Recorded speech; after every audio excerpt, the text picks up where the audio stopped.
Medicine নিয়ে আসছি কাকা, সবাই তো খাবার নিয়ে আসে কাকা, আমরা নিয়ে আসি কি মেডিসিন ওষুধ নিয়ে আসি, যেন ওষুধটা মনে করেন কোনো প্রবলেম হলে ওষুধটা যেন খাইলে আল্লাহ পাক ভালো করে দেয়।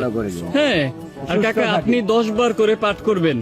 আপনি যদি 10 বার প্রতিদিন পাঠ করেন ইনশাল্লাহ আপনার জন্য ভালো হবে। আপনি বলবেন আমার সাথে সাথে, বলেন আসসালাতু আসসালামু ওয়ালাইকা ইয়া রাসূলুল্লাহ।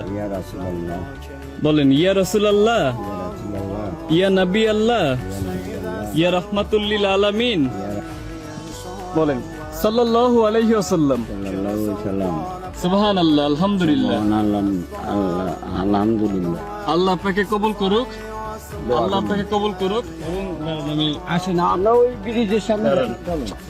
আচ্ছা চলেন আমরা ওই পাশে সামনে গেলে জি আপনারা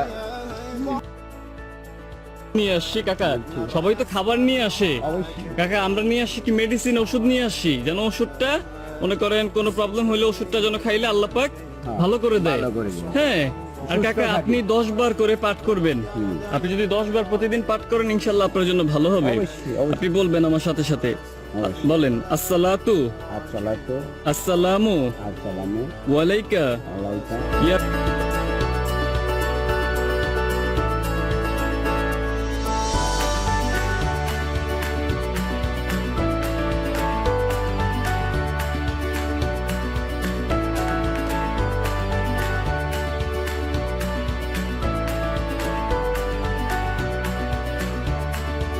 ওই সংখ্যালঘুদেরকে বলতে চাই, সালতানগর কান্দায় যে কয়জন সংখ্যালঘু আছো তোমাদেরকে গিলা খাইতে 1 ঘন্টাও লাগবে না।